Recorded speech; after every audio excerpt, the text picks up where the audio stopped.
En esta ocasión nos acompaña el diseñador gráfico, licenciado en diseño de la Universidad Nacional de Colombia, Orlando Beltrán, graduado en el año 77, lo sé porque nos graduamos juntos.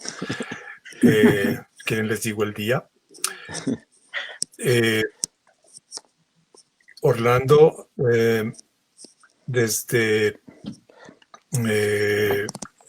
la mitad de carrera ya estaba desarrollando trabajo de diseño en la oficina del arquitecto y diseñador Dicken Castro, donde continuó por muchos años, acompañando como miembro de la oficina o como asesor, inclusive como socio en proyectos, hasta la muerte del maestro y después. También tiene una fructífera y reconocida labor académica desarrollada inicialmente en una de las primeras facultades, que fue la de la Tadeo Lozano.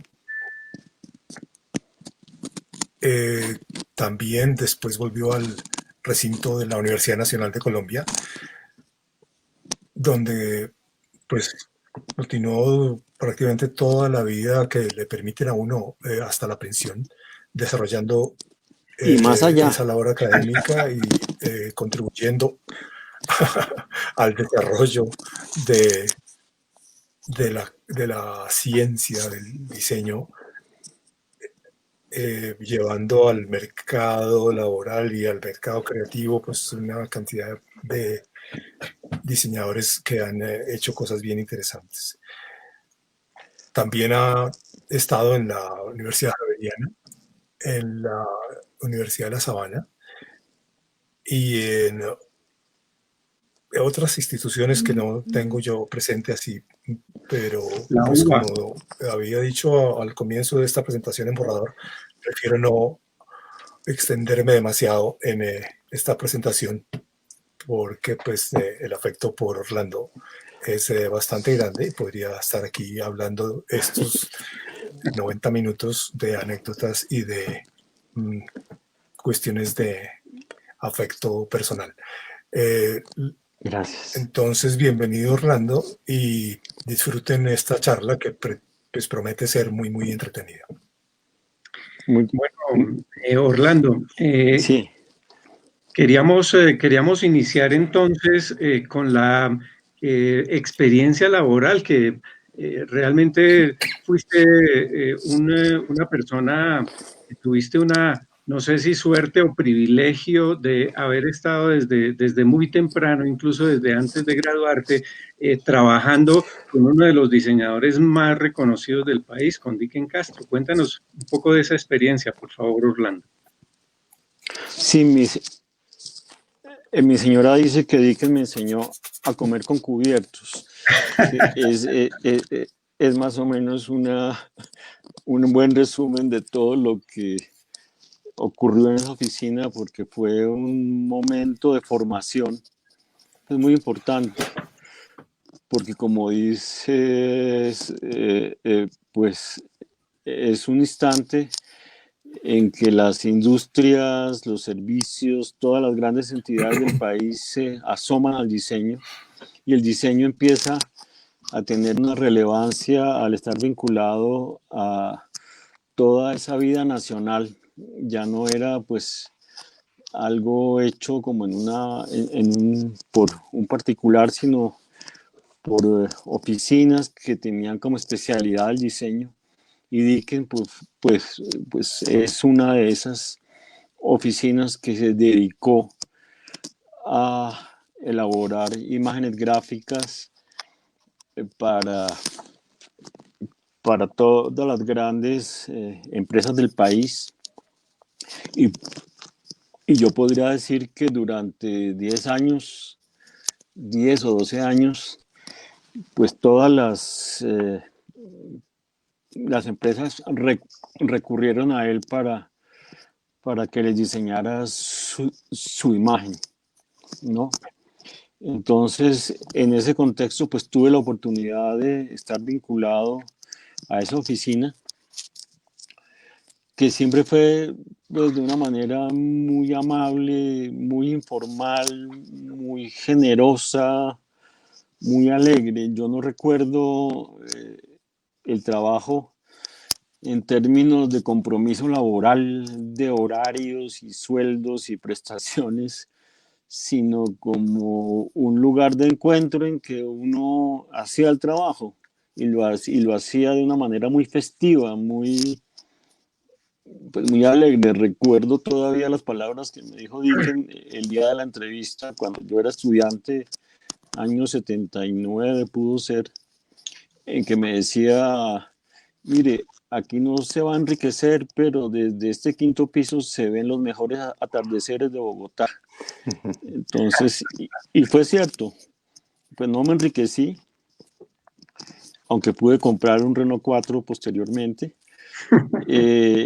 Y sí se veían los atardeceres más lindos de Bogotá en ese quinto piso, acompañado siempre de un café, que era la pausa en donde se discutían pues, las cosas más relevantes de la cultura, de la mano de Alberto Saldarriaga, de Dicken, del Departamento de Arquitectura, ese sí era Departamento de Arquitectura, ¿no?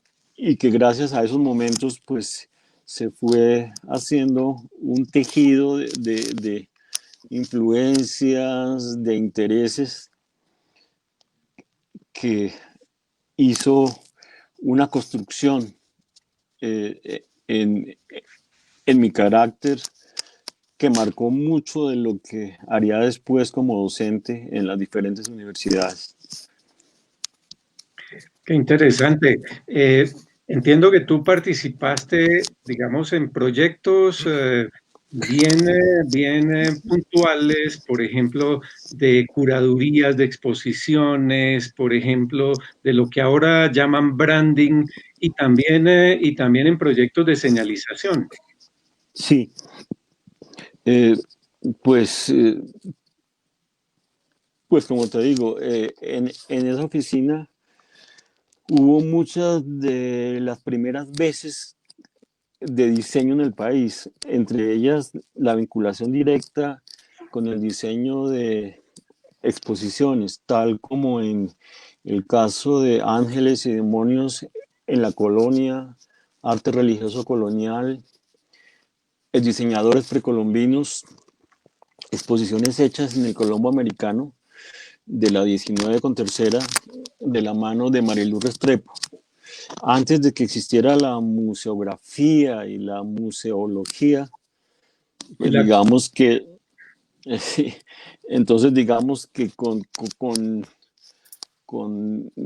el sentido común y con cierta sensibilidad artística intentamos ordenar un espacio y propiciar un recorrido informativo para dar a conocer el motivo de la exposición, que siempre iba acompañada de un catálogo que diseñábamos en la oficina. En señalización igual.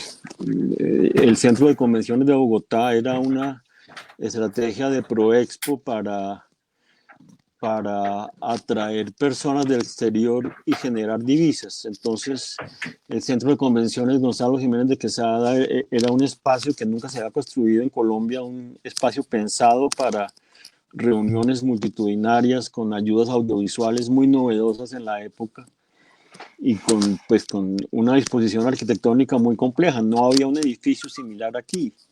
Entonces, de ahí surgió el requerimiento de que había que hacer una señalización e igualmente con más sentido común que otra cosa, con una mezcla de intuiciones y ni siquiera influencias, porque en ese entonces no había libros de diseño, no había a dónde mirar cómo era una señalización. El que había viajado, pues había tenido la oportunidad de ver algún aeropuerto, pero no había influencias directas como hoy que uno hace algo y consulta directamente referentes.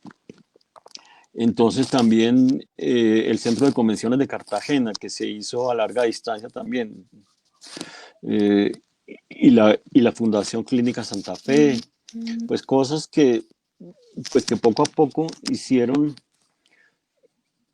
camino entonces uno igualmente iba registrando y iba construyendo un método de diseño, digamos, si se puede llamar así, aunque en la época les decíamos un checklist, haciendo como los pilotos cuando van a despegar, pues que todo esté en orden, esté chuleado esto, y se pueda volar.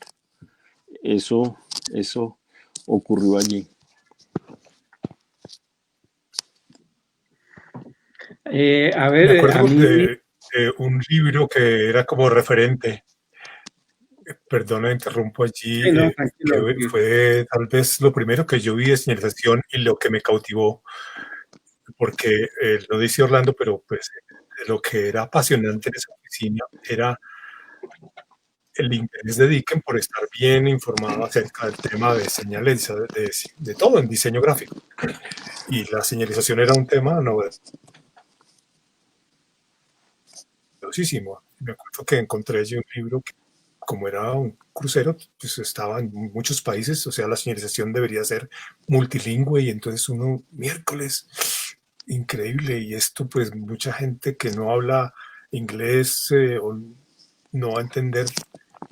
Entonces el encuentro con los pictogramas fue increíble. No me Ese acuerdo el libro, autor, estaba buscándolo en internet. ese libro blanco que usted recuerda se llama Un sistema de señales de Pentagram. Y se le perdió a Dickens. Yo no me lo robé, pero se perdió de la oficina. Yo tampoco. Assign System Manual. Y lo que bueno, usted dice, A ese, no sé. y lo No, que usted dice no, ese, el Assign System Manual era el de Pentagram y era sí, perdón, no era de Pentagram, era sí, la señalización del metro de Nueva York. no, Sí, sí era de Pentagram, perdón, pero era el no, metro de Nueva York. ahí estaba Yo me acuerdo de una señalización. ahí estaba la señalización de Ahí Nueva estaba lo York de del Máximo crucero. Vignelli y estaba la señalización de los barcos Ajá. de la línea Cunard, que es a lo que usted se refiere. Esa era. Sí, Exactamente sí, eso. sí. Lo recuerdo Qué perfecto memoria porque de lo elefante fotocopié tiene este diseñador. y Orlando, lo yo tengo quería fotocopiado. comentarte lo siguiente, como tú dices, era una experimentación en muchos campos en los que no había una especialización y que tocaban cercanos al diseño, como la distribución de espacios que obviamente un arquitecto lo podía visualizar y mejor que un diseñador gráfico, y era como un complemento muy intuitivo. Inclusive en algún momento comentamos el hecho de llevar de 2 dimensiones, como se diseñaban algunos símbolos y algunas cosas, a 3 dimensiones y volverlos como esculturas, que también era una improvisación y una cosa muy interesante, porque uno aprendía también a ver los espacios desde otro punto de vista, ya no solamente bidimensionales, sino tridimensionales. Y en esto, pues, aunque tangencialmente, recuerdo que participaba la parte de arquitectura con Alberto. Tal vez cuando yo trabajé, que fue un poco antes que tú trabajaras, no estaba tan organizado ni había tanto volumen de trabajo. Eso fue inicios, y el departamento de diseño siempre fuimos una o dos personas Cierto. que andábamos improvisando en aspectos muy interesantes. Sí, cierto. Sí, hay una curiosidad aquí que me llama la atención y es, pues bueno, primero tengo que hacer aclaración a quienes nos escuchan que las otras 3 personas, yo no tuve ese privilegio, tanto Orlando como Néstor y Álvaro trabajaron justamente en la oficina de Dicken Castro.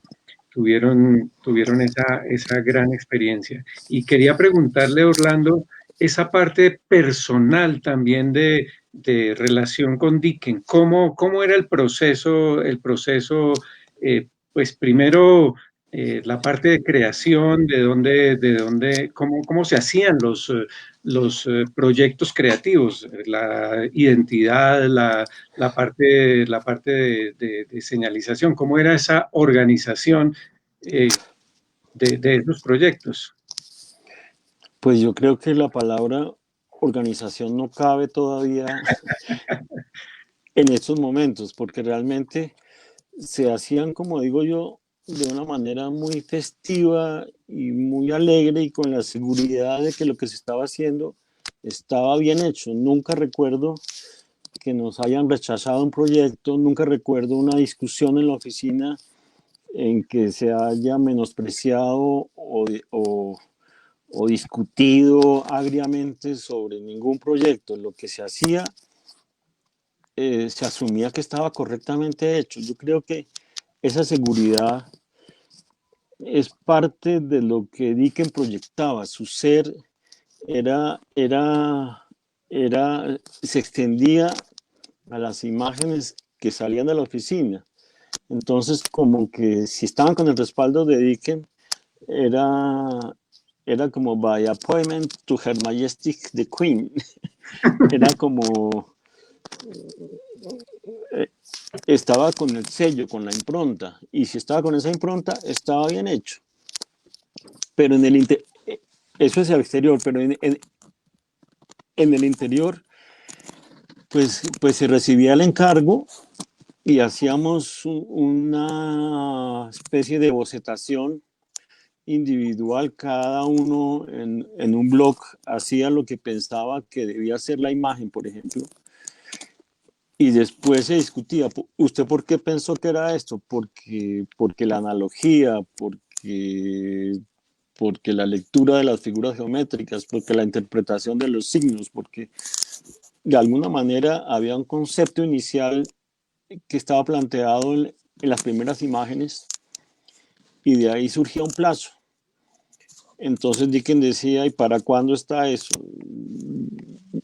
Uno podía poner el plazo que quisiera, no había un término fijo, podía ser una semana, un mes, y durante esa semana o ese mes uno hacía el trabajo y se lo mostraba a Dickens, y si Dickens pues estaba de acuerdo, se procedía a hacer la presentación final, que era muy manual, eran unos cartones de 30 por 30, cartón illustration con unos flaps de mantequilla en donde estaba una especie de memoria de este proyecto. Eso se mandaba a levantar en Composer, que era la novedad de la época, que era la IBM Verityper, pues que se le podían cambiar unas fuentes, unas bolitas que venían y a Las la máquina margaritas. las margaritas, y entonces ahí había Universe, había Times New Roman, y tal vez eso en puntajes 9, 10, 11 y 12. Sí.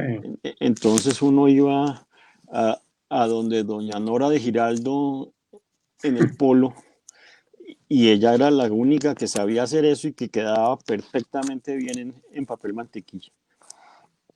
Y cuando era señalización, entonces, por supuesto, una de las cosas que más me llamó la atención es que en el libro que menciona Néstor, el primer capítulo, había una cosa que decía que toda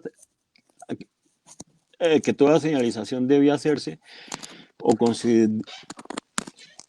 considerar como tres momentos: la orientación, la información y la identificación, que era lo que yo había dicho un semestre antes en el primer trabajo de señalización que nos puso Dickens en la universidad, que era la señalización de la Universidad Nacional. Entonces me llamó mucho la atención esa coincidencia, y sobre ese esquema, digamos, que desarrollamos pues las señalizaciones iniciales, que una cosa era pensarlas en la oficina sobre planos y determinar la escala y determinar pues las alturas y la tipografía, y otra cosa era buscar quién lo hiciera, porque no había quien lo hiciera. Entonces tocó pues como adaptarse a lo que hacían los artesanos de la carrera 13, que hacían llaveros en acrílico, y algunos de ellos pues entendieron el momento y adaptaron la tecnología incipiente a los requerimientos de la señalización.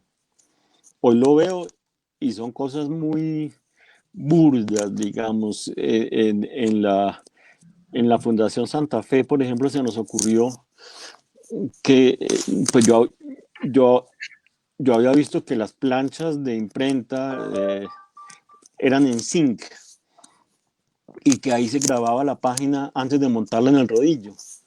Entonces dije, ¿y por qué no hacemos la señalización directamente en planchas de zinc? Entonces a todo el mundo le pareció, pero es que eso es un paso intermedio pues para imprimir. Entonces yo decía, no, pero pues es que eso también puede ser el final si se monta de tal manera sobre una base. Y así se hizo. Entonces, por ejemplo, la señalización de la Santa Fe era hecha en planchas de zinc de imprenta. Y así muchas cosas, ¿no? Era improvisar también, como dijo Álvaro, improvisar soluciones pues que no había. Era la primera vez de muchas cosas, como digo yo.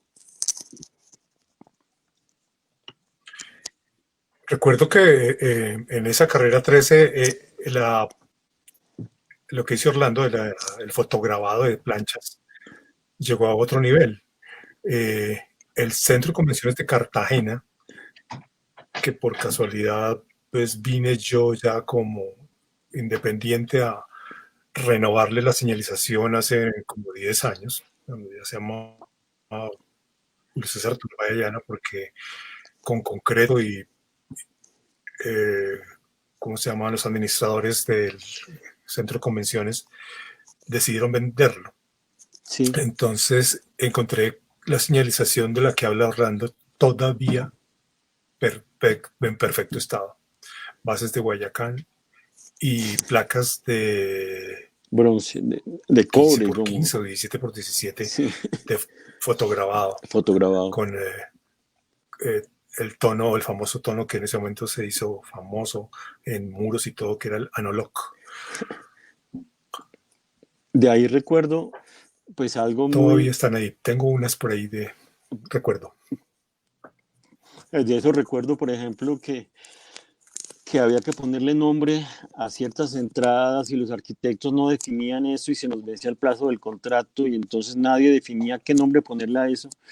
Entonces a mí se me ocurrió Getsemaní, porque era el nombre del barrio cercano y tanto el muelle de los Pegasos como Getsemaní, como otro nombre que no me acuerdo ahorita, fueron el fruto de mi urgencia por determinar el nombre para poder mandar a hacer pues los textos y los paneles y entregar la obra, porque nadie definía eso.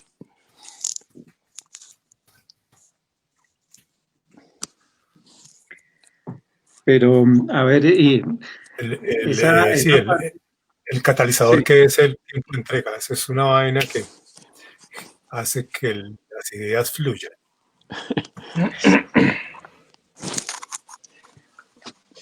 Bueno, decías que los en la parte de proceso del desarrollo de las cosas que se desarrollaron también y que eran como pioneras, ahora estábamos hablando del asunto de las exhibiciones y de la participación y la interrelación. Sí. Sigue, Néstor.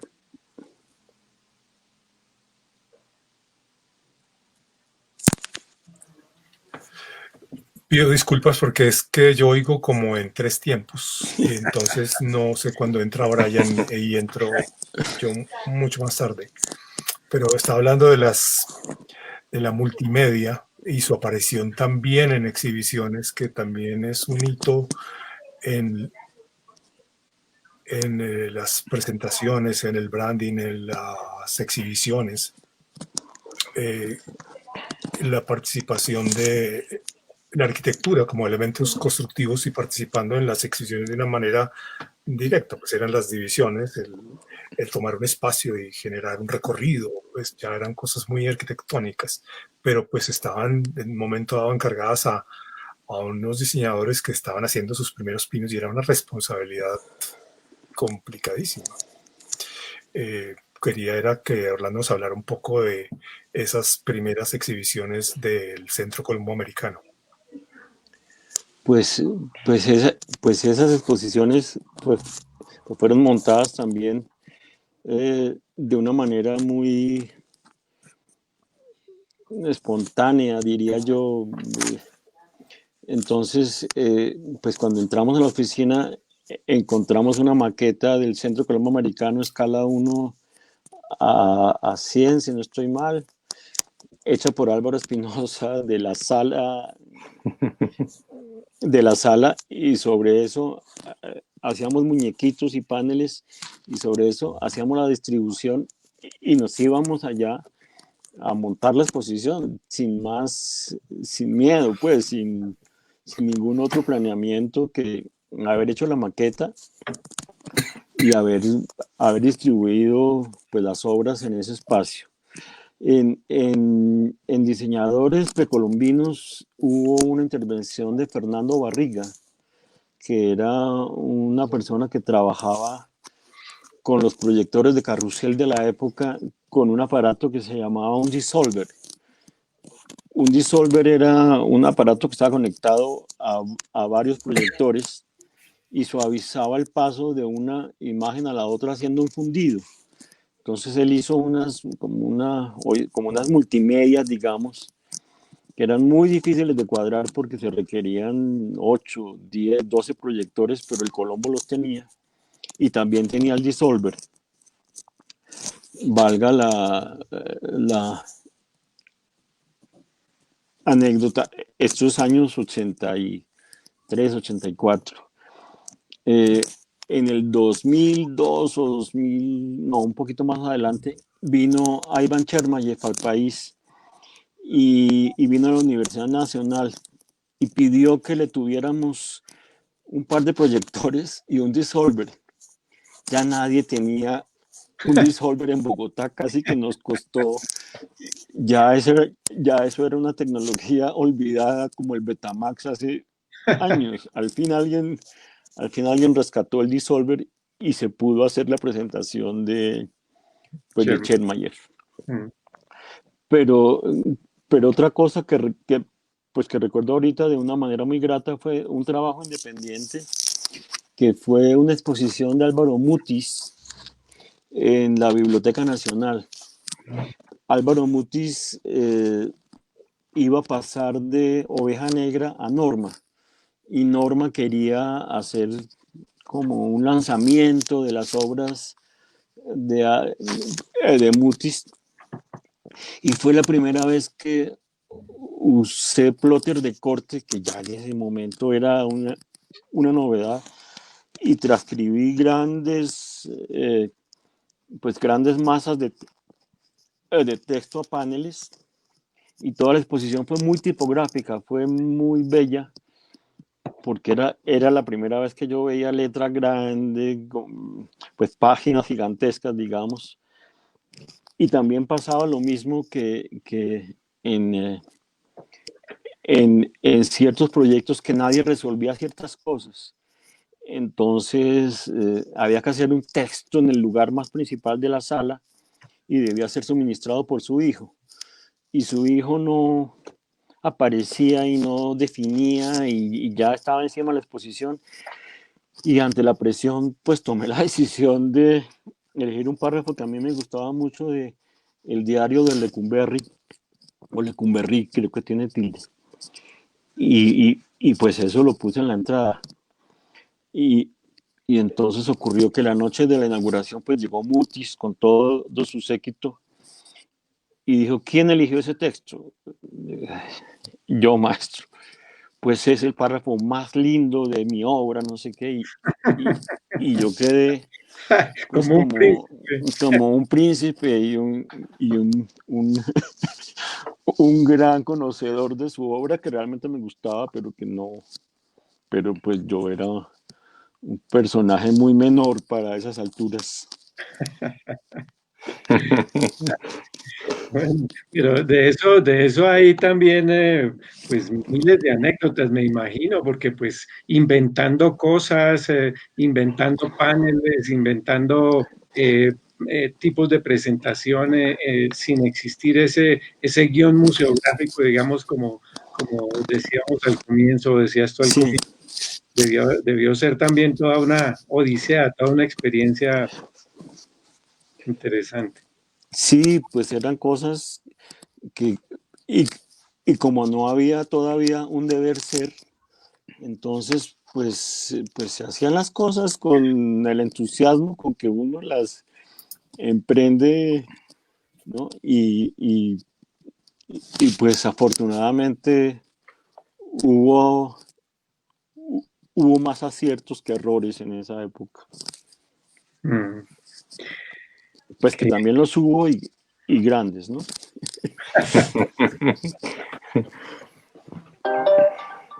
bueno.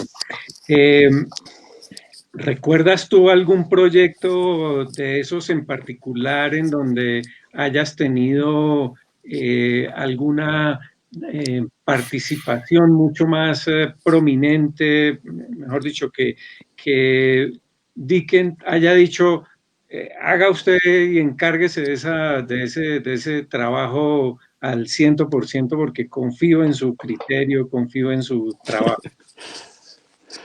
Pues digamos que desde el comienzo él siempre confió en mí. Y es una cosa que le agradezco mucho porque, y se ilustra con un buen cuento. Hicimos el símbolo de los seguros sociales que había que presentar en el Ministerio del Trabajo.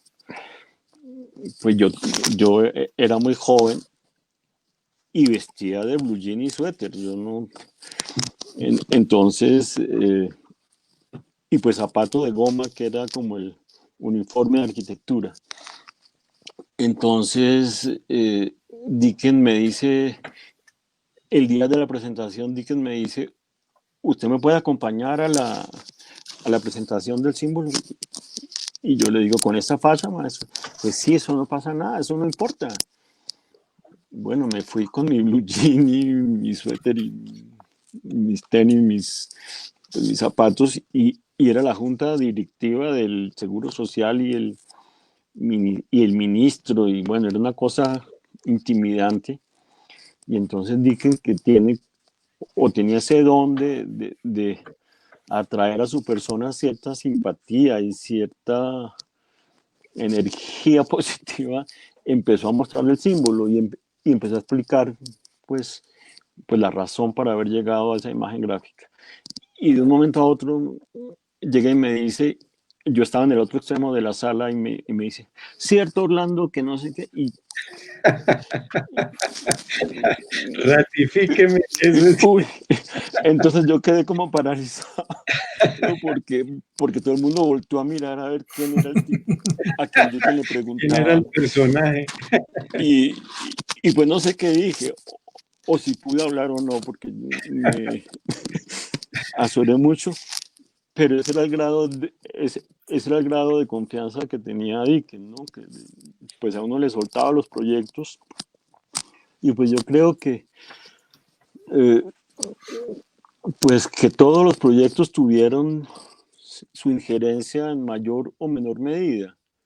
Había unos en que uno se sentía más cómodo, por supuesto, por afinidad del tema, por la sensibilidad que implicaba eh, ese tipo, un cierto tipo de trabajos.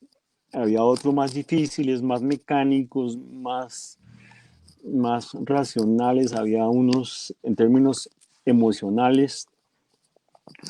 Eh, pues no sé, recuerdo uno que fue muy especial para mí, que era el símbolo de PAN, que era un programa en Medellín de asistencia a la niñez. Era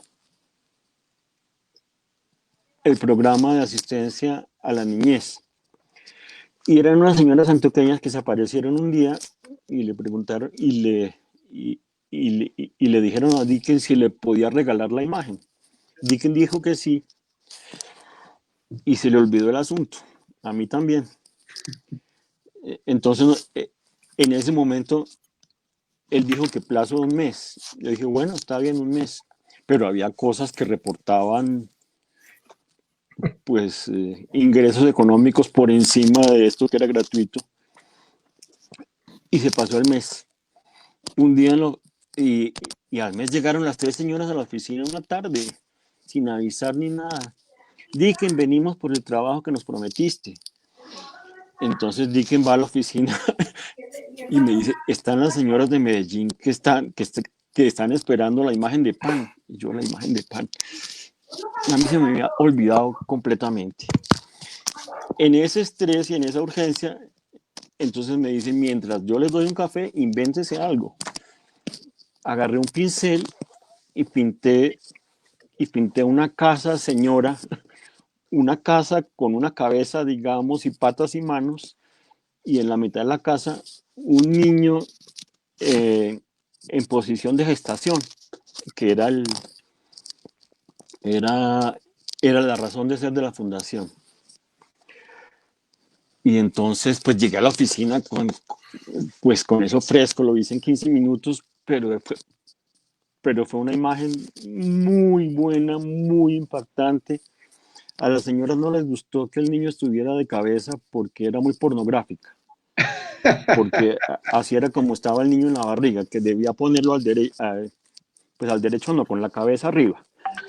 Pero fue una de las cosas más divertidas y con las que me sentí más a gusto en esa urgencia y en ese momento y por las circunstancias en que fue dado esa imagen.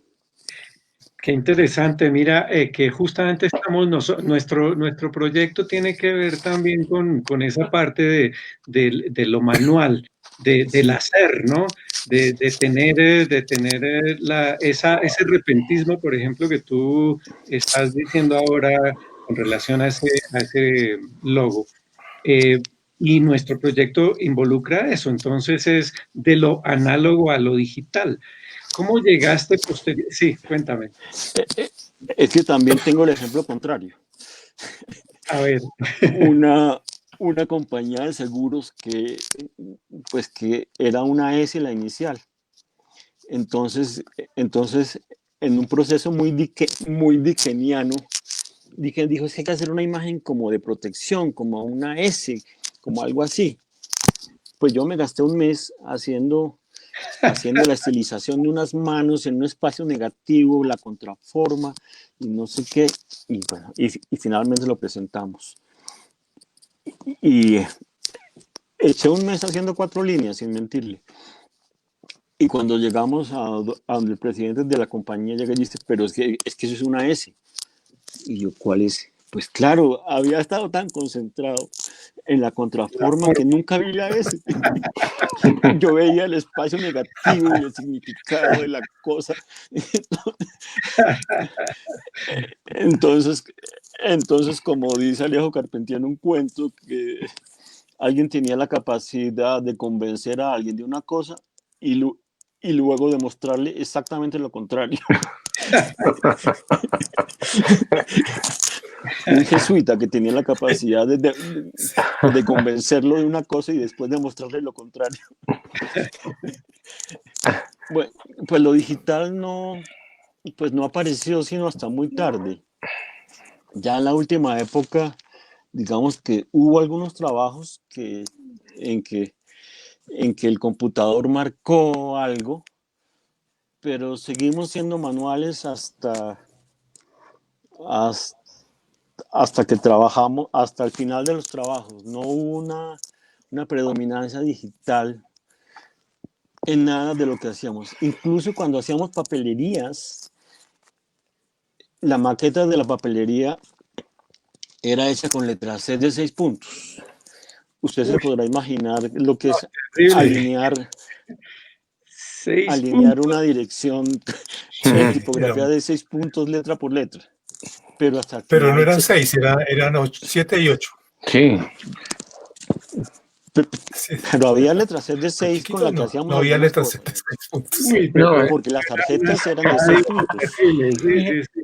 y el lío tan espantoso que era cuando tocaba hacer algo centrado, ¿no? Porque le tocaba a uno arrancar por la mitad para la derecha y la mitad para la izquierda, escribir al revés. Escribir al revés. Era bien complicado. Pero yo quería hacer una intervención porque hubo una anécdota también muy simpática y es en el manejo de los materiales.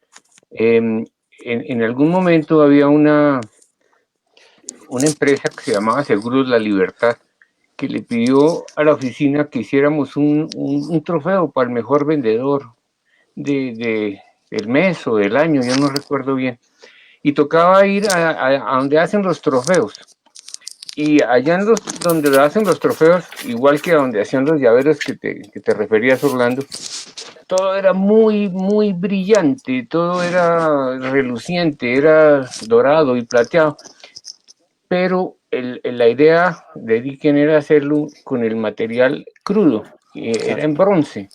Claro. Y obviamente fue muy difícil convencer al tipo que hacía los trofeos de que hiciera Como una cosa burda, porque que se no viera, brillara. que se viera el óxido y que se viera una cantidad de cosas. Y finalmente quedó un trofeo que cuando yo lo vi me sorprendí porque yo tampoco creía mucho en que eso iba a ser bonito, pero sí era muy atractivo. Lo debieron entregar, yo no sé si al vendedor le gustó o no le gustó, pero la intención era manejar y experimentar con cosas distintas y diferentes. Y en eso del material se hicieron varias cosas en volumen muy, muy interesantes. Ya, vale. Sí, qué bien. Sí, a propósito de esa experimentación, tú comentabas también de lo de la señalización y de lo del fotograbado para la señalización, que fue también otra Sí. parte interesante que posteriormente ya se convirtió también en estándar, ¿no? O sea, Sí, muchos de esos anuncios ya los hacían en ese bajo relieve. sí, sí es cierto, pero ya esa parte técnica yo creo que no fue tanto de la oficina de Dicken como cuando trabajamos con Néstor en Trigrama, porque yo recuerdo muchos más soluciones artesanales criollas en la oficina Trigrama que con el maestro Dicken. Allá nos inventamos que con una ruteadora se podía hacer letras, por ejemplo, que con screen se podía hacer unas grandes letras y como un letrasetman, un letraset gigantesco, hacíamos los renglones de textos. Entonces recuerdo más la parte técnica de Trigrama que no pues que no pasó en Dicken mucho, ¿no? En Dicken hubo ciertas cosas, pero no la riqueza que hubo en Trigrama inventando cosas que no, Que no pues existía. que no, sí que no había. Cuéntanos un poco sobre esa Hay una experiencia. muy chévere. Yo que era el que manejaba allí en ese tema de esos materiales, a la oficina llegaban las nuevas tecnologías, unas cosas de 3M en rollos y cada cosa costaba un riñón, un rollo de un material que se llamaba Control Tact, que tenía un adhesivo que tenía burbujitas que al frotarlo fuerte se explotaban y adhería, pero mientras no lo frotara uno podía. Entonces venía el dilema si comprábamos el rollo o comprábamos la máquina para cortar el rollo, para procesarlo, porque los plotters de corte no existían. Orlando se refiere a la terminal de transportes de Bogotá. Una vez caminando por el centro nos encontramos un lugar arriba, una escalera frente al Teatro México, allá arriba. Decía, se hacen avisos. Y entonces subimos y conocimos a un personaje que todavía está vivo y coleando, se llama Álvaro Pacheco. No sé si se acuerda Orlando de él. Claro que sí, un tipo Álvaro Pacheco y toda su hiperactivo, hiperveloz. Pero además era un plotter humano. Sí. podía cortar esas letras de 8, no tanto de 8, pero sí de 18 puntos, que es una letra re chiquita, a mano, en stencil, para hacer esas planchas de screen. Total, que nosotros hicimos la señalización de la terminal de transportes usando nuevas tecnologías. Una que se usaba para pintar baños, decisiones de baños, que es la pintura electrostática, y cabinas de ascensores. Y eso pues tiene una capilaridad súper reducida, es que no le entra la pintura porque entonces teníamos que usar sedas para impresión súper delgaditas y que las hacía el señor Pacheco todas esas impresiones. Y lo impresionante en el caso de estas 30 años. Y aún hoy usted me hizo acordar en la terminal de transportes cosas de Pacheco hechas por nosotros por allá intactas. Y eso que le contaba el control TAC, pues al final no compramos la máquina para cortarlo automáticamente porque costaba 3 veces lo que el rollo. El rollo costaba mucho, pero la máquina costaba mucho. Entonces decidimos hacer los números a la antigua, con troquel, con una máquina de... Mandamos a hacer los troqueles para el 1, para el 2, para el 3, y identificamos las columnas de parqueos exteriores de la terminal de transportes así. Ustedes van hoy y ahí están, 40 años después. Es que usted de eso de la tecnología y la manualidad me hizo acordar de otra cosa. En la oficina de Dickens se hizo el símbolo para Cementos para el Río. Y entonces había que pintar los camiones de Cementos para el Río, que son unas tolvas con tres, pues como con 3 tanques. Las tolvas. Entonces... Unas ubres gigantes. Entonces el dueño nos dice, bueno, pero ustedes son responsables porque el día que hay que pintar los camiones me toca tenerlos quietos, y tener quieto un día un camión de esos vale una cantidad de plata. Ustedes me aseguran que en un día pueden pintar esos. Y nosotros, pues claro que sí, ni me faltaba el CPR en las tolvas, pues eso se puede hacer. Se nos ocurrió que iba a ser muy sencillo. Entonces, a partir de una diapositiva, hicimos el símbolo CPR, la proyectamos con un proyector de diapositivas sobre un muro para lograr una escala gigantesca. Hicimos el molde en papel y nos fuimos a la planta con el convencimiento de que esa plantilla se pegaba en el camión y con una pistola se pintaba. Miércoles, esa cosa empezó a escurrir pintura por entre el molde y el metal, empezó a quedar horrible, y entonces nosotros miércoles... Pues era soldado, con unas soldaduras regordas. A mí se me ocurrió entonces que en los alrededores de la Plaza España había gente que pintaba las flotas. Andaban con un maletincito y pintaban las flotas a mano, hacían pinturas a mano. Entonces me volé para la estación de La Sabana y encontré al Cantinflas.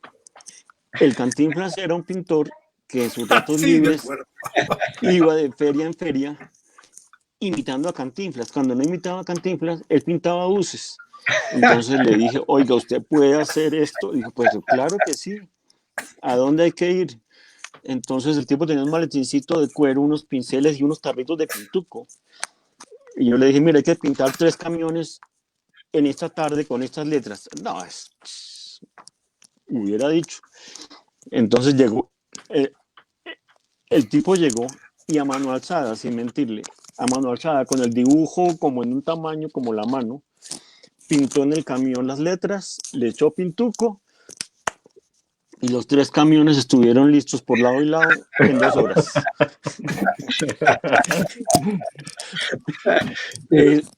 Ay, el tipo nos hizo el show también. Eso era lo digital que hacíamos nosotros. Después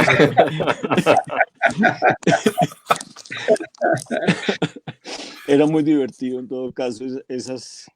No, pero buenísimo, porque de todas maneras pues del tiempo hace un poco viene una anécdota, un concurso para el plan maestro de recuperación del puente aéreo. con un arquitecto y un diseñador de interiores. Y paralelo a eso estaba también el concurso para hacer el primer Café Juan Valdés.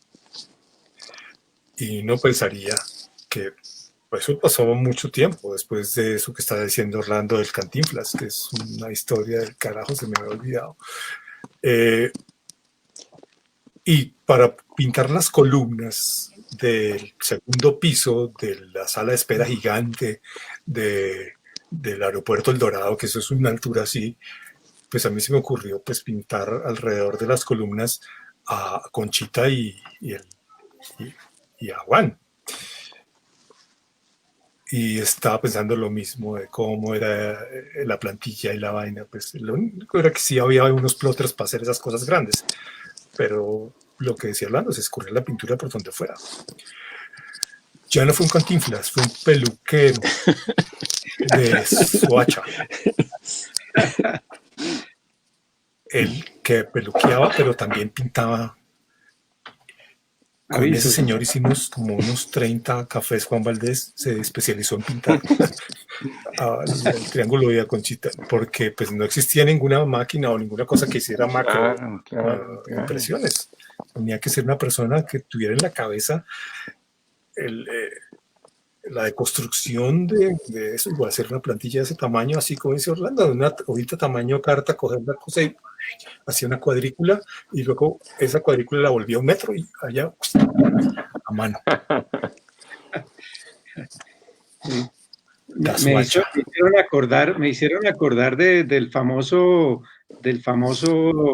creo que era Hugo Díaz, ¿cómo era que se llamaba? Díaz, que pintaba vallas para el cine a un tamaño impresionante. La cine toda la vida.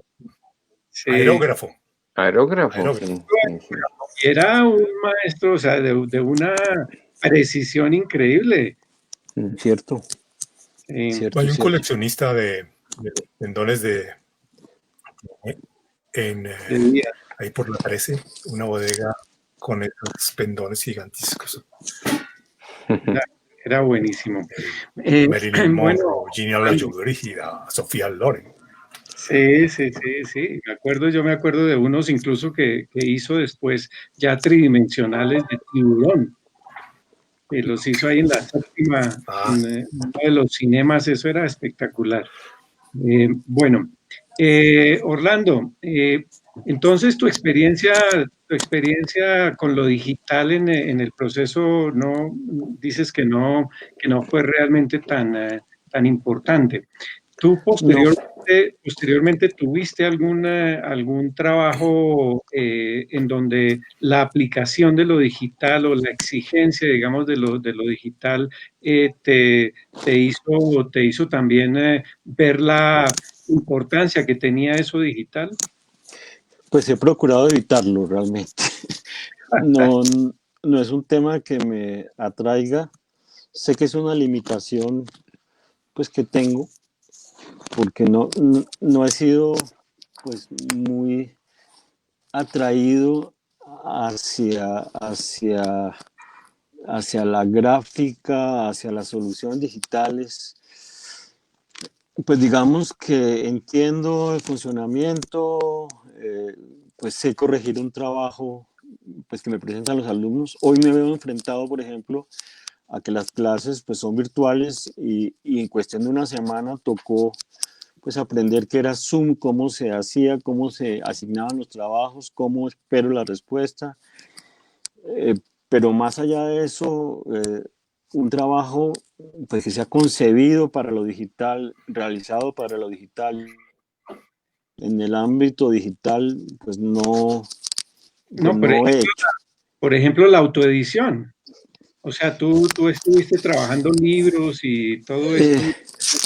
Sí, pero fíjate que siempre yo voy hasta la maqueta manual, digamos. Siempre pues tengo la habilidad que desarrollé desde cuando empecé a trabajar de hacer muy buenas maquetas. Entonces yo hago la maqueta y me ayudan a hacer la transcripción a lo digital. De hecho, había preparado, por ejemplo, listado unas cosas muy divertidas que había hecho de esta editorial que es Editorial Bacallao. No sé si la ven. Bacallao. Sí. Que es usando el icono de emulsión de Scott. Sí. Entonces, es una editorial virtual con la que hago textos académicos. Cuando hay un texto que no se consigue, entonces se pueden hacer cosas como estas. Son patrocinadas por la Universidad Nacional, digamos. Pues tengo esta colección, pues aquí de... La tipografía, sí. Y sí, son cosas muy tipográficas. Eh, eh, pues que tienen una circulación cerrada. De hecho, hay un antecedente que estaba buscando y que lo encontré gracias, que era la editorial Francis Drake, que como su nombre lo indica es pirata. Pirata. Entonces era este tipo de cosas. Bueno, Entonces pues es una- un texto que dice: reproducidos por sistema offset en blanco y negro, ediciones cerradas de circulación secreta. Entonces eran libros que no se conseguían, pues esto es una época, y encontré en Puente Largo una señora con una fotocopiadora Minolta divina, recién, y entonces yo iba con el libro allá, ella me paladeaba mucho, yo mandaba a cortar el papel, ella me hacía las fotocopias con un negro intenso y quedan perfectas, y después lo mandaba a encuadernar.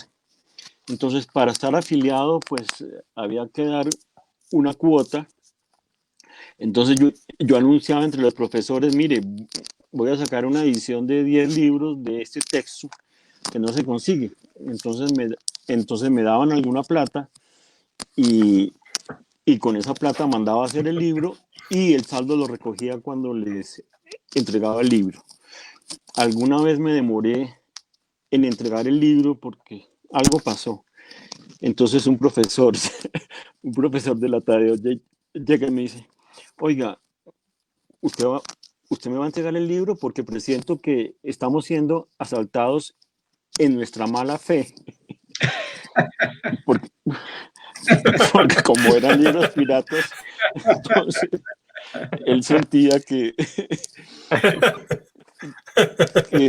lo estábamos asaltando en su mala fe. Esta es otra cosa muy divertida, que es una cosa que yo le entrego a los alumnos cuando finalizan el curso, que es la oración a San Serif.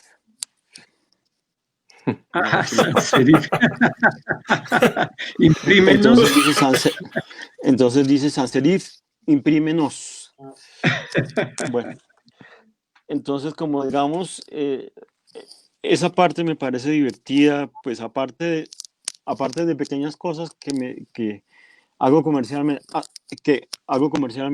Hace mucho que no hago trabajo comercial porque me interesa más la docencia, pues leer para estar pues preparado para las preguntas y para hacer ejercicios que sean significativos. Entonces, ya la parte comercial, esto es de lo último que hice, por ejemplo, es una firma que hace esencias para agregar a los alimentos, pues para que sepan a frambuesa y a frutos rojos y todo eso. Que ahí también di con una cosa muy interesante que fue, y que en estos días que voy al comercial, el comercial por la W de la hora del pan de Carulla, y qué rico el pan de Carulla y que huele a Carulla. Y me acordé que conocí un tipo que es el que hace las esencias institucionales, que era algo que yo no sabía que existía. Entonces el tipo anda con un maletín y con unos frasquitos así de grandes y me dijo: ¿a qué le huele esto? Y yo le digo, pues como a carulla, eso me huele como a carulla. Me dice, no, es la esencia del pan francés de carulla, que ellos la inyectan en el espacio cada tanto, y a eso huele carulla, al pan, pero es una cosa perfectamente artificial, no huele a pan fresco, sino a esto. Entonces, cuando me dio su tarjeta que tenía una fragancia especial, dije, bueno, pues con esa tarjeta sí no llego a la casa porque pensarán que quién sabe en dónde estuve. Porque era también una fragancia del tipo institucional. Pero me llamó la atención que hubiera olores institucionales como equivalentes a la gráfica institucional. Bueno, entremos entonces ahora, Orlando, ya que estás en la parte, ya que comentaste sobre la parte pedagógica, ¿cómo ha sido tu experiencia a través del tiempo en la formación de nuevos diseñadores? Entiendo que tú tienes muchas exigencias también. Hay un ejercicio particular que me ha llamado la atención. Yo trabajo el diseño editorial, que es una limitación de un pliego y a través de ese pliego hacer un documento, para llegar a entender cómo es el proceso de impresión. Cuéntanos un Sí. poco sobre esas experiencias ya en la formación de diseñadores. Bueno, antes de la formación de diseñadores, yo creo que me toca hablar de mi formación, porque yo creo que la completé, siendo profesor, porque en la Universidad Nacional pues tuve la suerte de encontrarme con personas de otras áreas, pues de la comunicación, de la historia, que realmente con esa urdimbre es que he planteado o logrado entender mucho más del oficio editorial. Entonces, por ejemplo, ahí nombro a Zenaida Osorio, que fue una profesora que me ha marcado mucho por su disciplina y por su interés transversal, digamos, en cosas afines al diseño. Ella tiene el peor concepto de los diseñadores, ¿no? Pero dice que no leemos, que somos torpes, bueno, una cantidad de calificativos, pero esa crítica constante y esas discusiones a ella la llevaron a hacer un texto y a publicar un texto que se llama Nadie lee por la interlínea, que es una diatriba sobre las condiciones del texto en un libro. Pero digamos que así como esa influencia he tenido la de Marilu Restrepo cuando cuestiona ciertos orígenes del texto. Digamos que la apariencia del texto ha sido estable. Un libro hoy es como un libro de hace 300 años. Es un formato, una manera de hacer el plegado, hacer las imposiciones, elegir la tipografía, hacer la señalización del texto, las cornisas, el folio, la sangría, la letra capital y en general todas las convenciones que se necesitan para leer un texto en particular. Entonces lo que he ido desarrollando es una serie de ejercicios, pues más que para enseñar a hacer, para que el alumno se dé cuenta de lo que está haciendo. Es más como hacerlo caer en la cuenta de qué pasa si hace esto o qué pasa si hace lo otro. No hay un resultado que sea comparable con un estándar, digamos, aunque pues en algunas situaciones lo hay, pero me interesa más el proceso de registro, de pensamiento, de por qué se hace lo que se hace y por qué las soluciones están en cierto rango de asertividad, digamos. Entonces tengo patentados varios ejercicios. Hay uno que se llama el libro automático, que es un plegado japonés pues muy antiguo, en que una superficie se divide en 8 módulos y con una incisión central pues se puede plegar y de ahí mismo salen las carátulas. Entonces con eso explico, por ejemplo, la imposición de las páginas en el pliego y cómo se reduce la escala pues de un formato dado a página. O también limito a veces el número de tintas, o la cantidad de papel, que es una cosa muy heredada de Consuegra, que Consuegra tenía el famoso ejercicio de dividir el medio pliego en 6 caras que dieran 12 páginas, a tal punto que ya los alumnos dicen formato Consuegra, 22 por 23. Sí, sí, sí, sí.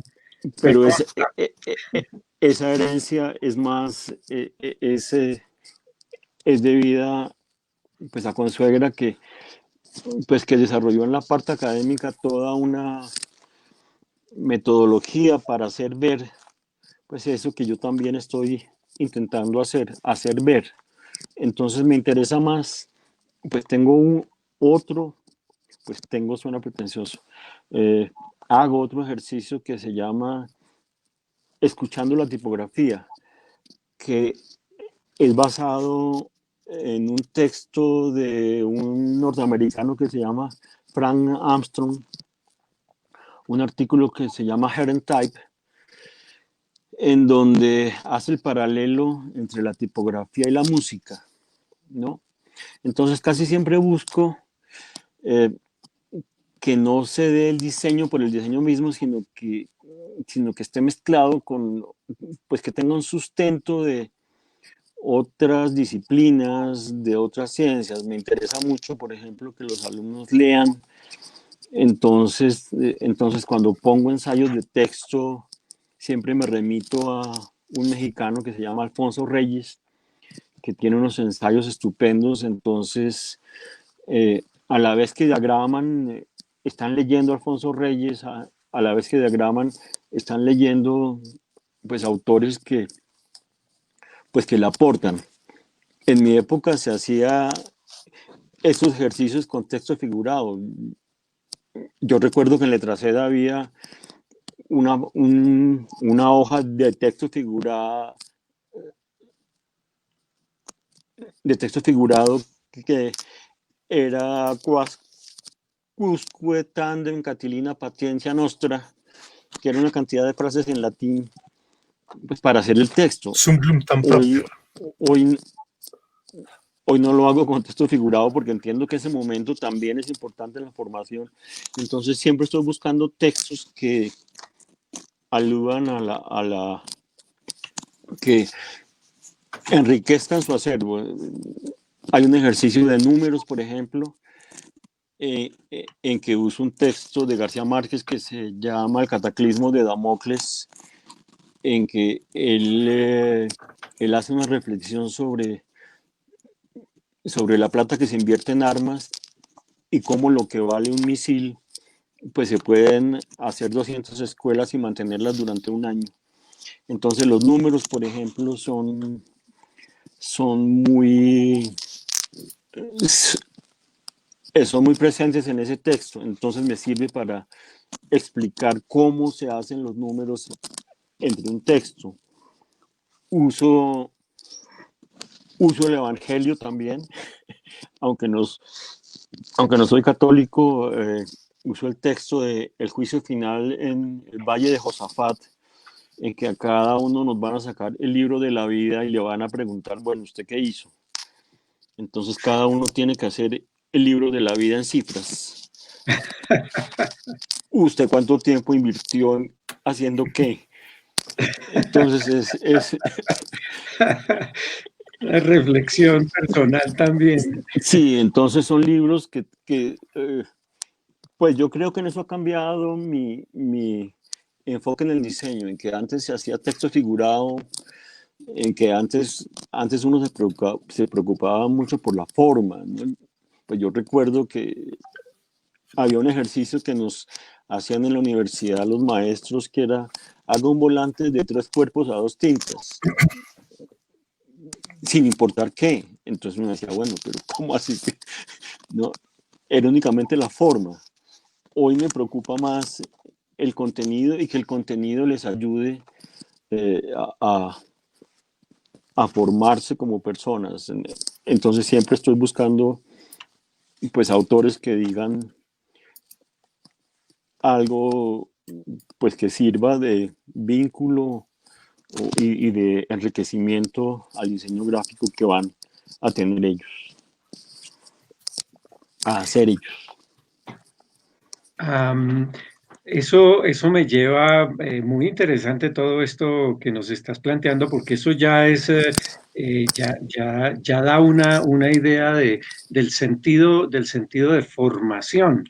Eh, Porque digamos que en el diseño también a nosotros nos tocó, igual que ustedes mencionaban, por ejemplo, respecto a los materiales o respecto a la forma de hacer, que había que inventarse cosas, en la parte didáctica y en la parte de formación, en las aplicaciones pedagógicas, en todos los conceptos de formación en el diseño, tampoco había ningún tipo de material que uno pudiera usar como referencia o como base para Cierto, enseñar. cierto. Yo creo que hubo unos títulos iniciales, unos autores iniciales, que fueron Armando Silva y Félix Beltrán. Armando Silva con la comunicación social y Félix Beltrán con las entrevistas acerca del diseño, que fueron los primeros textos, pues, que yo leí, en que se reflexionaba sobre la función del diseño y se pensaba que era diseño. Después encontré una argentina que se llama María Ledesma, pues, que tuve oportunidad de conocer, y que ha definido mucho y ha ayudado a entender qué es lo que hace el diseño, ¿no? Entonces son textos que están incorporados a las lecturas de taller, que ya no solamente es taller de oficio, sino un taller de lectura, un taller en donde estos insumos hacen parte de la solución que plantean los alumnos, ¿no? Sí, ahí hay algo también interesante y que recuerdo que nos habías comentado, una experiencia en la UBA, en la Universidad de Buenos Aires. Cuéntanos Sí, un poco de esa experiencia. bueno, tuve 2 oportunidades de estar vinculado a universidades afuera. Una en la Universidad del País Vasco en Bilbao, en donde fui en un intercambio como profesor de taller. Y, y les contaba anteriormente que me había impresionado el grado de seriedad de los alumnos, de entrega, de oficio. Obviamente, pues cuando yo fui era una universidad recién inaugurada, con unos cuartos oscuros maravillosos, unos talleres maravillosos, pero los temas no diferían mucho de lo que hacíamos en la Nacional. Pero eso sí, cada uno llegaba con un volumen de trabajo impresionante, y, y pues eso fue. Y en la UBA yo creo que hay una noción que no tenemos aquí, o que no se cultiva aquí, es la noción de el colegaje, ¿no? Aquí todos los profesores como que andamos por su lado, no hay la idea de un cuerpo docente que comparta como cierta ideología, lo que se llama una escuela. Cuando yo hablo de escuela, digo yo una manera de ver. La escuela impresionista era una manera de pintar y de entender que las imágenes debían ser de esta naturaleza. Y yo creo que aquí nos falta mucho, y eso sí lo sentí en la Argentina. Entonces los profesores, pues por ejemplo, se reúnen antes de iniciar el año, allá no es por semestres, sino por años, y definen los ejercicios entre todos, y qué es lo que se va a evaluar, y cómo se va a evaluar, y en qué momento se va a evaluar. Entonces no hay sorpresas, y todo eso queda consignado en la guía que se desarrolla durante todo el año, ¿no? Si hay que hacer algo, pues cuando yo estuve sobre una obra de teatro, todos van a ver la obra de teatro, todos tienen la misma información, se hace una discusión sobre lo que se va a hacer y todos parten de el conocimiento real del tema que se va a trabajar con los alumnos. Pues luego se asumen responsabilidades individuales de diverso nivel, pues de acuerdo al estatus de cada uno. Si hay instructores, profesores o ya más arriba maestros, ¿no? Entonces yo creo que eso es muy, pues me impresionó mucho. Pues me impresionó que ese colegaje se extiende a la vida social, ¿no? Ellos salen a comer juntos, van a teatro, es como de verdad un cuerpo docente, lo que se llama un cuerpo docente articulado, que obviamente repercute en el resultado, porque todos están mirando en la misma dirección. Aparte de otra situación de contexto que yo les decía, y es que en Buenos Aires, no sé si es una cosa argentina, pero en Buenos Aires por lo menos hay una clase media que es de un nivel cultural alto. Es gente que va a teatro, que lee, que oye música, que va a las librerías. Toda la vida cultural es muy visitada y frecuentada por esa clase media. Entonces yo creo que el alumnado que pertenece a esa clase media, pues ya parte de un lugar, ¿no? Ya parte de un cierto nivel. Aquí, por ejemplo, pues como decía un maestro, pues yo me enfrento, por ejemplo, a que el semestre de tipografía es 16 semanas y en 16 semanas tengo que ir de el pictograma antecedente de la letra a la forma del libro. Entonces podrán ver que casi por semana me toca ir definiendo y ir marcando territorios que allá se hace en 2 años. Pues con el agravante de que el alumno que llega aquí pues no tiene esa información anterior y previa pues que tienen allá pues por su contexto cultural. Entonces pues hay veces uno se da gatas, hay veces que me cuestiono si lo que estoy haciendo es superponiendo una capa a unas convicciones de clase, a unas convicciones pues que yo ilustro con otra anécdota. Tengo anécdotas para todo. Esto me ocurrió en la Tadeo. Yo voy haciendo el semestre de unos ejercicios muy normativos con restricciones a que el alumno poco a poco tenga autonomía en las propuestas. Va eligiendo el formato, el número de tintas, ya porque va entendiendo pues cuándo es oportuno cambiar de formato, cuándo es oportuno adicionar una tinta y todo eso. Entonces llegó un semestre en que yo vi que iban bien, a la mitad del semestre, oye, este curso me resultó bueno.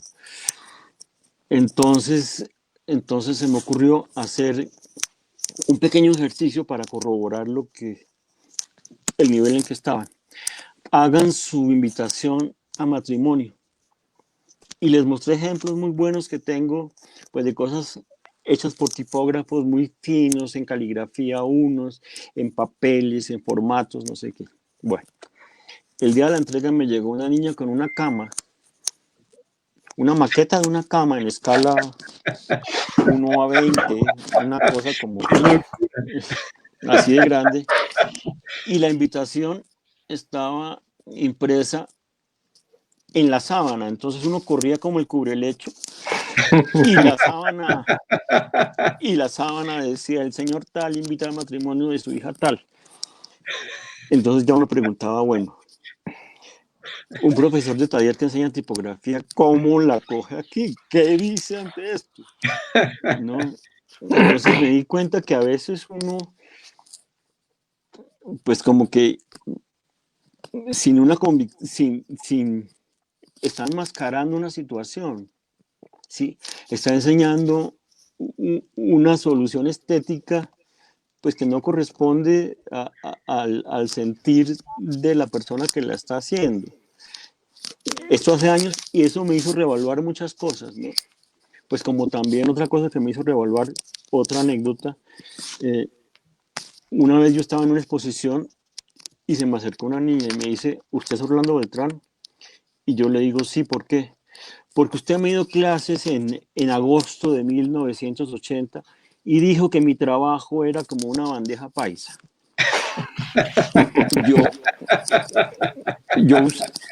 Pero esto con un rencor importante. Y yo entendí que esa frase la había marcado demasiado y que era muy hiriente.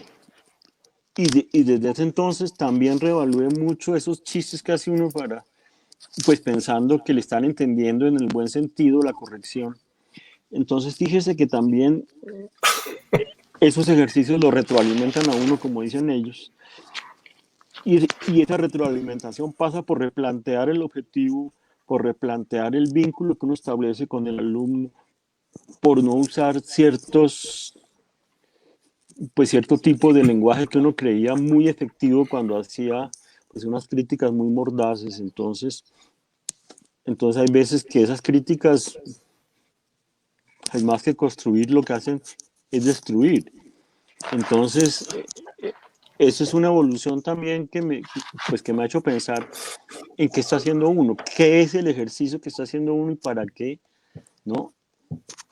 Entonces, de un tiempo para acá, pues, he replanteado completamente el ciclo y también mi actitud, pues, en el lenguaje, porque en la época que estudiábamos en la universidad, había un cuento de el profesor de taller de arquitectura que después de que los alumnos de arquitectura habían trabajado una semana dibujando en papel mantequilla, el tipo con un flumáster de 1 centímetro de gordo decía, ¿y por qué no pensaste que en este punto podía haber otra situación? Y entonces le rayaba el plano y hacía así. Y eso es lo más ofensivo que puede haber. ¿Cómo puede de uno hacer ese tipo de cosas? Entonces, pues esas acciones que eran de los profesores viejos que se llamaban maltratadores, pues me ha servido para reevaluar mucho la manera de enseñar, ¿no?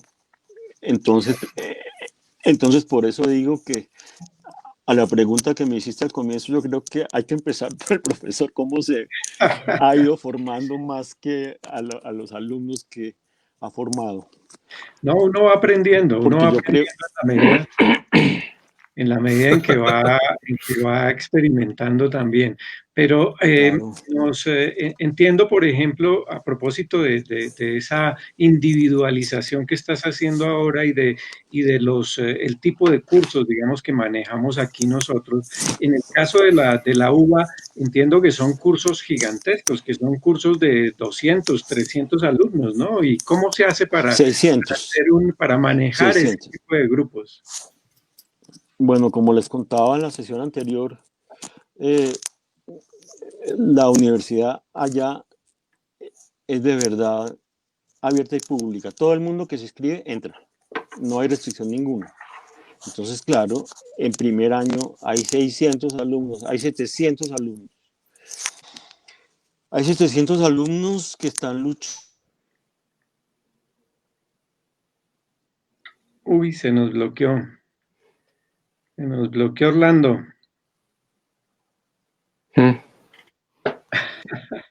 Se fue. Se nos fue. Espere a ver, vamos a ver qué pasó.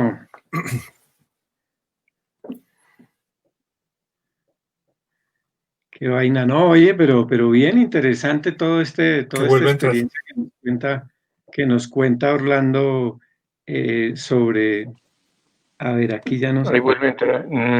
Sí. Decía que hay, Espera, Orlando, que se nos cortó acá la sí, comunicación y nos estabas hablando entonces sobre lo de los grupos y la universidad pública en Argentina. sí, en la UBA. Entonces, hay 700 alumnos, entran todos en igual condición y hay una organización de monitores y profesores como el ejército romano. eh, entonces los recién egresados, eh, alumnos que han sido buenos, responden por grupos de 15 personas. El siguiente módulo es ya el que tiene una experiencia laboral, que tiene un poquito más de edad, que ya responde por 50, 40 personas. Y hay el gran titular pues que cuando yo estuve era Enrique Longinotti, un personaje que fue el heredero de la cátedra Fontana. Fontana fue el que introdujo la tipografía en las universidades en América Latina. Entonces, los que responden por las 15 personas tienen un contacto diario y van corrigiendo oficio. Oficio es entregue el papel plano, haga un flap, escriba una memoria, todo lo cotidiano de oficio. Hay una corrección mensual, digamos, cada da tanto que ya corresponde a los grupos. Ahí sigue siendo individual. Y hay una gran entrega final en donde el director de la cátedra, de hecho la cátedra se llama como el que la hizo, en este caso la cátedra Longinotti, en que se encierra por 3 días, 4 días con todos sus, ¿cómo se llaman ellos? Anexos, con todos sus, bueno, se me escapa el nombre, pero algo equivalente a centuriones, digamos, no como en la escala. Y miran cada trabajo y desmenuzan cada trabajo y la gran sesión final es mostrar los 10, 15 mejores y por qué son 10, 15 mejores, ¿no? Enrique Longinotti baja unas 3 veces al año pues a la cátedra y verlo a él es un privilegio, ningún alumno lo ve. Y solamente cuando de vez en cuando se le ocurre venir y destacar un trabajo, pero es una figura reverencial, digamos. Entonces, eso. Ahora, se trabaja con una intensidad. Yo fui al curso de la noche, que es el curso más interesante, porque en el día van los estudiantes que viven con sus familias, que todavía son hijos de familia, que son más laxos que los de la noche, son más pausaditos. Pero los de la noche es gente que trabaja, pues que tiene que mantenerse. Y entonces es una jornada de 6 de la tarde a 10 de la noche con una intensidad final, pero con una ventaja. Al finalizar las clases, a la entrada de la UBA venden un choripán delicioso. Entonces, cuando se acaban las clases, hay unas filas enormes en los puestos de choripán y pues ahí se conversa el ejercicio y no sé qué, pero es gente que vive a 1 hora de la universidad, en provincia, que le toca tomar un bus ahí que lo lleva, pero sin embargo al otro día, a las 6 en punto están con el trabajo hecho. Yo no sé cómo lo hacen, pero lo hacen, sin disculpa ninguna. Es de una intensidad impresionante. Como yo decía, se la creen. Y así mismo es el resultado. Eso es que para donde uno mira en esas mesas, que son filas y filas de mesas, como en una producción industrial, como si usted mirara la planta de Ford armando carros, así son los escritorios, las filas de escritorio, y todo el mundo juiciosísimo, en silencio, trabajando y trabajando manualmente además, ¿no? En primer año no usan computador. En segundo, si acaso, pero en primero es recorte y pegue. Tienen, por ejemplo, un ejercicio muy divertido que se llama la valija tipográfica, en donde usted tiene que cargar... ¿La qué? ¿La valija? La valija tipográfica. Ah, la valija tipográfica. En donde usted tiene que cargar en una maleta revistas para romper. Y tiene que tener ya recortado columnas, textos, antetítulos, entradas. Y entonces ellos llaman, hay ejercicios rápidos. Entonces, digamos, entonces son ejercicios que se llaman esquicios. Entonces, usted entra a las 6 y le dicen, hoy vamos a hacer esto. A las 8 se cuelga, se hace una corrección muy rápida y lo que hizo de 6 a 8 tiene que estar corregido de 8 a 10. Chao. Ese es un esquicio, pues que es afín al tema central del taller, por supuesto. Es como dividir el gran proyecto en pequeños trabajos que suman para el resultado final. Eso fue. Interesante, Orlando. Esas experiencias de responsabilidad y como tú decías, de creérselo que tienen los estudiantes, no se ven desafortunadamente pues aquí en nuestro medio con mucha frecuencia, ¿no? Pues yo intento, pues una de las cosas que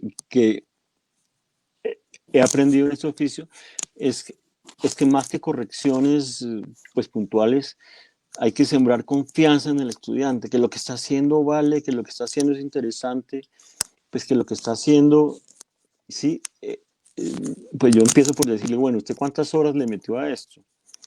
Y recursos, ¿no? Uh-huh. Entonces, si usted le metió tanto tiempo y tantos recursos, pues hombre, usted tiene que apreciar lo que hace. Usted no puede decir, pues con diminutivo, es que hice este trabajito. No, hice este trabajo, hice esta página. Pues yo corrijo mucho que no usen librillo. Yo digo, a ver, ¿qué es un librillo? ¿Eso qué es? Hice un libro de pequeño formato, pero no usen diminutivos porque ya arrancan perdiendo. Yo insisto, hay que apreciar lo que hacen, ¿no? Pues cuántas fuentes consultó para eso. Así está equivocado, el tiempo invertido es tiempo suyo, es tiempo de recursos. Entonces yo creo que esa parte de convencer que lo que hace es significativo es también uno de los ingredientes que he aprendido a manejar en estos cursos. Uh-huh. Orlando, a mí me surge una pregunta y una duda con respecto a la enseñanza del diseñador gráfico. No sé si en la Universidad Nacional, y es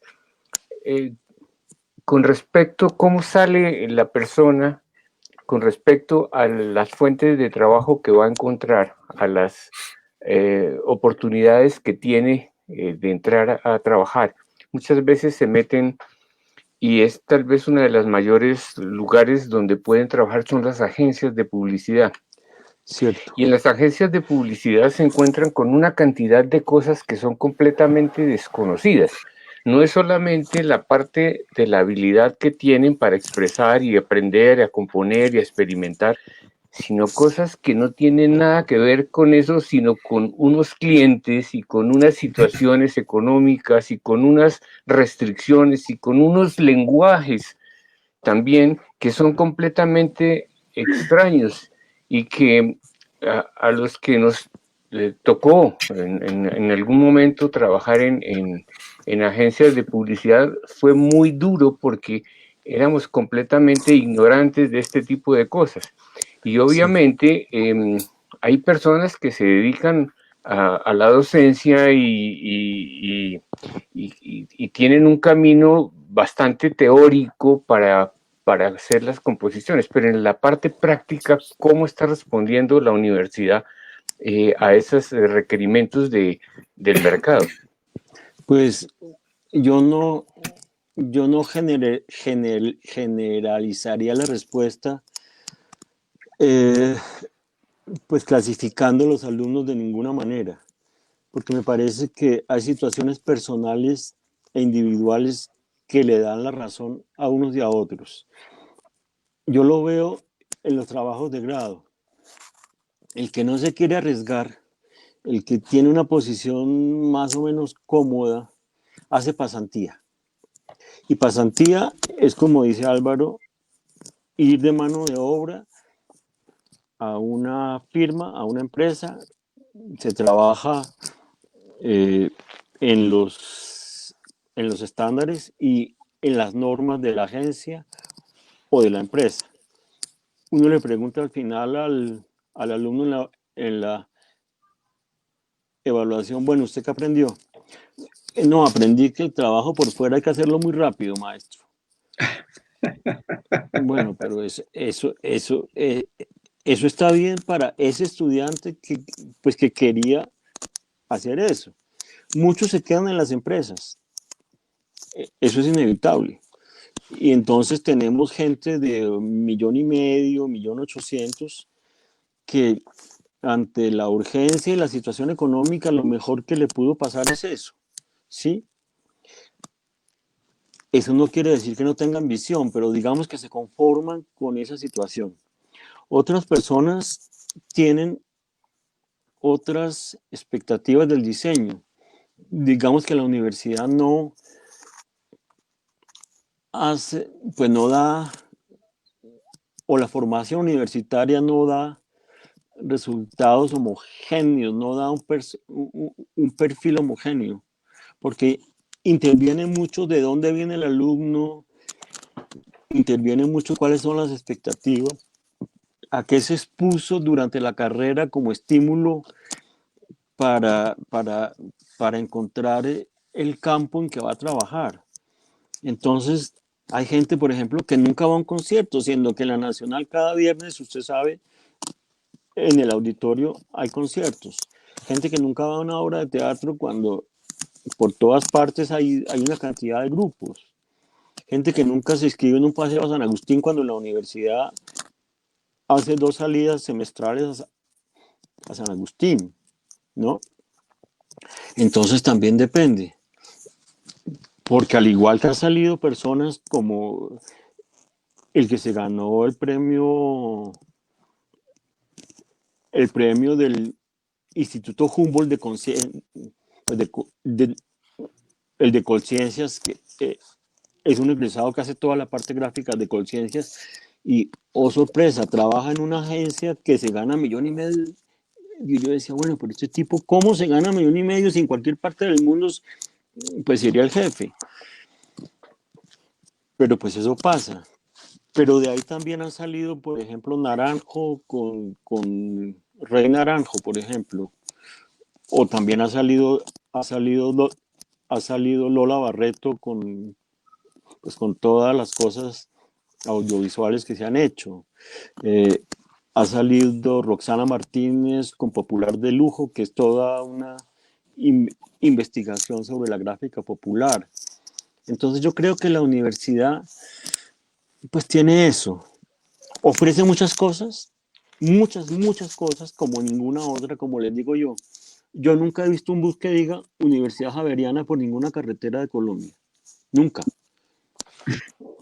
Mientras que yo veo que hay buses pues que dicen Universidad Nacional de Colombia, sean los de Geología o los de Ingeniería o los de Bellas Artes, que van por todo Colombia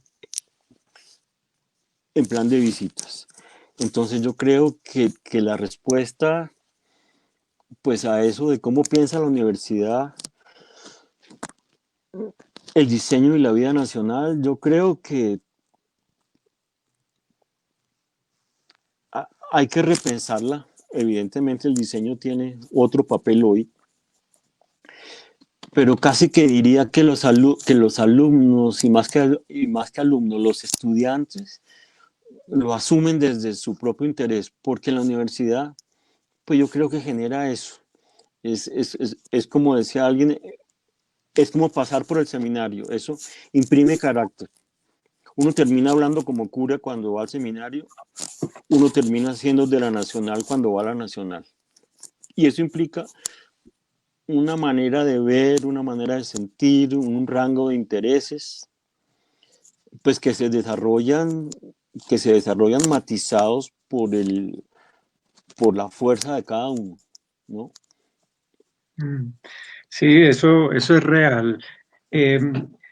A ver, Orlando, hay un aspecto, digamos, aquí como ya finalizando también nuestra charla, pero me interesa muchísimo, que es ese sentido de lo nacional, de lo colombiano, de como pensar en la posibilidad de que exista un elemento o algunos elementos que puedan servir para que, como en México, por ejemplo, que se han tomado de su gráfica básica, que sirva para que se pueda decir o se pueda hablar de un diseño colombiano.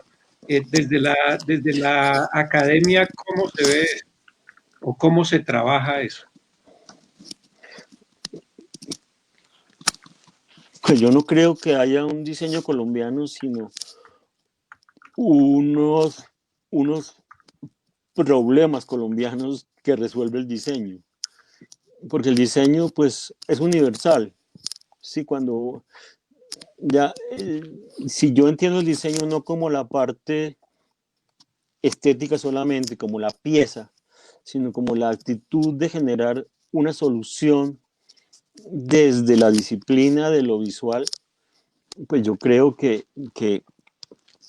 que la universidad está bien parada ahí, ya, porque yo creo que pues el diseño se enseña de una manera universal porque sus principios son universales.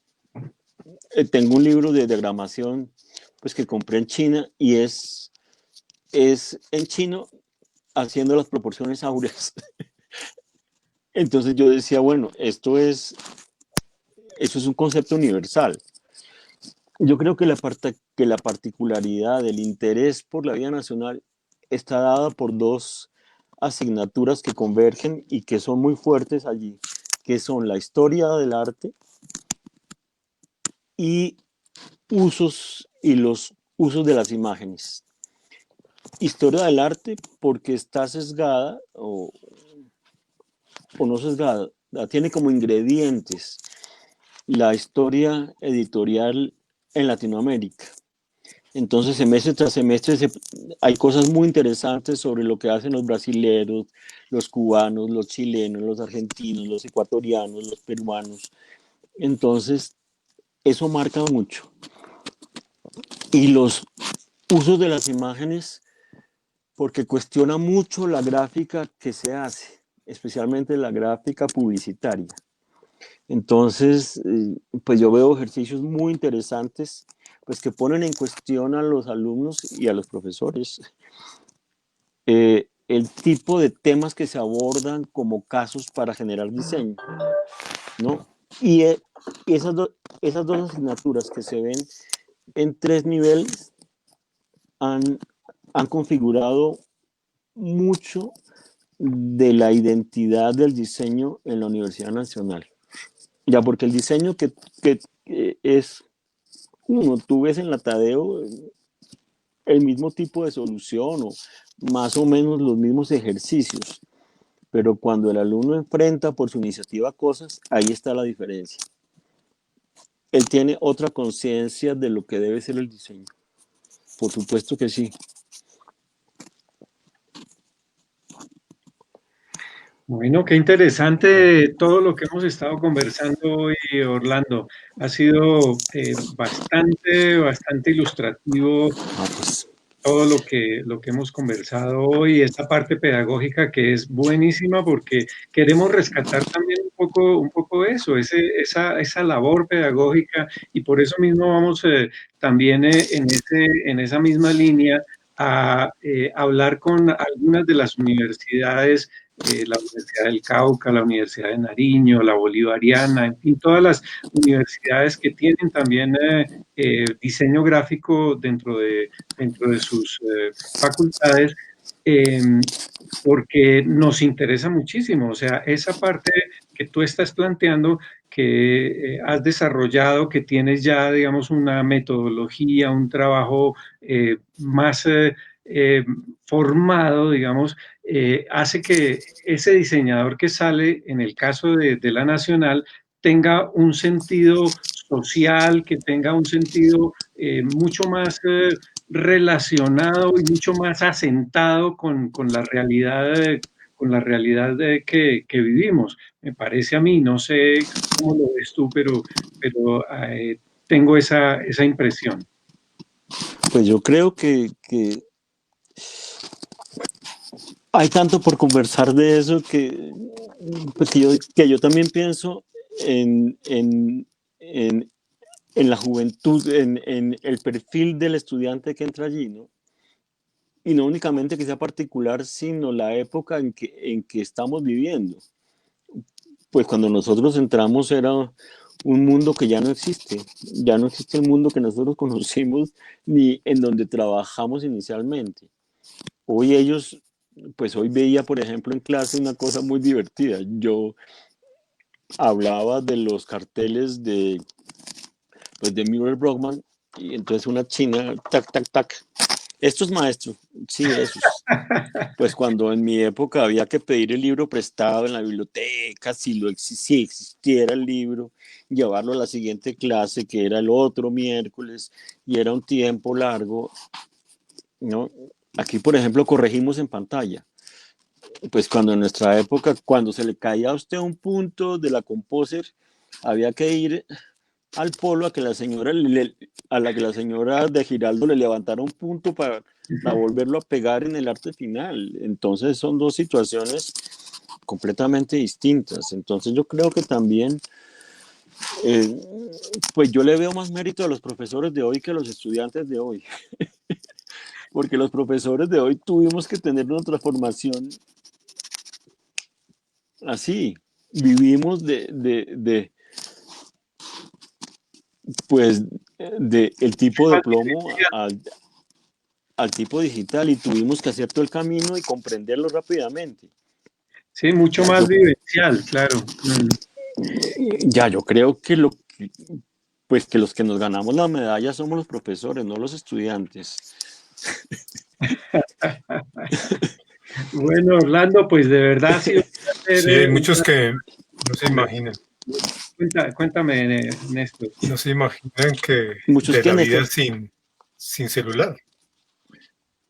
Pues hoy esos alumnos que quiten el celular, mierda.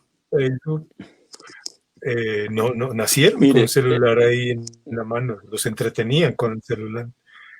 Entonces, mire, es que yo les cuento a mis alumnos la noticia que vi que me impresionó. Una noticia que vi que me impresionó hace muchos años, que decía: en el futuro usted podrá tener una tarjeta que, insertada en un mecanismo, le dispensará el dinero sin ir al banco. Yo decía, nada, carreta, ¿cómo le van a dar a uno plata con una tarjeta en un aparato? Eso es ficción. Ya estamos. Supersónico. Ya se va a acabar el dinero, incluso. Ya nos van a dar son puntos. Sí, cierto. Entonces yo creo que la vida que nos tocó fue muy interesante, fue muy apasionante. Yo vivo agradecido y encantado con todo lo que nos pasó. Es que nos pasó absolutamente todo en 30 años. ¿Ya? Entonces yo creo que eso es magia. Pues yo me sorprendo cada mañana cuando enciendo el radio y digo, wow, este radio, este microondas. Claro. Pues es que justamente eso es lo interesante. Nosotros tuvimos una transición, tuvimos una vida en donde tuvimos que hacer la transición de muchas cosas. O sea, nos tocó desde lo más elemental, desde lo más básico, desde lo manual, hasta llegar ahora pues a todas estas sofisticaciones que tenemos con lo digital, ¿no? Pues es que mire esto, cuando yo conocí a Alberto Saldarriaga, él tenía en su casa perfectamente clasificado en carruseles, pues en carruseles para los que no entiendan, es un dispensador de fotografías. No, los que estamos aquí lo entendemos. Bueno, pero por si acaso hay alguien que no, Sí, por favor, es una pieza de plástico en donde se insertaban o 60 o 120 diapositivas para ver en un proyector. Y Alberto tenía el apartamento de arriba a abajo perfectamente clasificadas las imágenes para su clase de arquitectura. Pero mira, Hoy, te quería comentar sobre lo que tú hablabas de las tarjetas que le daban a uno plata. Eso es una cosa muy divertida, porque cuando salieron los primeros cajeros automáticos, que fueron cosas de Servibanca, que le hacían a muchos bancos el servicio, yo trabajaba con Hernán Lozano y nos tocó diseñar unos cajeros falsos, y detrás del cajero falso había una persona que le enseñaba a la persona que iba a sacar el dinero antes de enfrentarse con la máquina real, porque les daba miedo. Y Servibanca gastó una fortuna haciendo unos dummies, unos prototipos con un personaje detrás hablándole de cómo tenía que hacer a la señora y al señor. También te quería comentar que lo que tú dices, que es maravilloso todos estos cambios que han pasado, yo estoy completamente de acuerdo, pero también a veces he sentido que me han dejado atrás y hay cosas que caramba, no alcanza uno a actualizarse con lo que está pasando, ¿no? cierto. Es increíble, sí. Pues es cierto, cuando dicen que un programa es intuitivo, yo no tengo intuición entonces, porque aunque sé cierta lógica, pues no doy con la cosa, pero es que me hizo acordar de el computador de Concéntrese. ¿Se acuerda de Concéntrese de Julio B. Sánchez Vanegas? Que sí, era sacar parejas, el 8 y el 24, que eran la misma figura. Bueno, eso era un amigo que estaba detrás, el mono rincón que volteaba la figura, y ese era el computador de Concéntrese. Bueno, Bueno, pues, Brian. Sí. estamos aquí. No era electrónico, era ahí en la cancha de béisbol. Muchas gracias por este cambiado. rato que me hizo recordar pues tantas cosas y afirmarme en otras. Muy interesante. Muy interesante y muy divertido también, Orlando. Muchas gracias. Sí, no, a ustedes por escucharme y por preguntar cosas que, pues que si no preguntan no se responden. Sí. Bueno, muchas gracias. Está muy amables a mis compañeros Néstor Munar, Álvaro Espinosa también por su participación, y pues bueno, ha sido una agradable charla que tuvimos con Orlando Beltrán. Esperemos que tengamos mucha más participación para la próxima ocasión. Tenemos aquí algunas personas que se han unido a esta charla. Ha habido unos comentarios muy interesantes también, todos relacionados justamente con esas anécdotas y con esos conocimientos, digamos, que tienen todos ustedes también de esos procesos de diseño, y cómo entender también de dónde salió todo este desarrollo del diseño. Entonces, pues muchísimas gracias nuevamente y que tengan una feliz noche.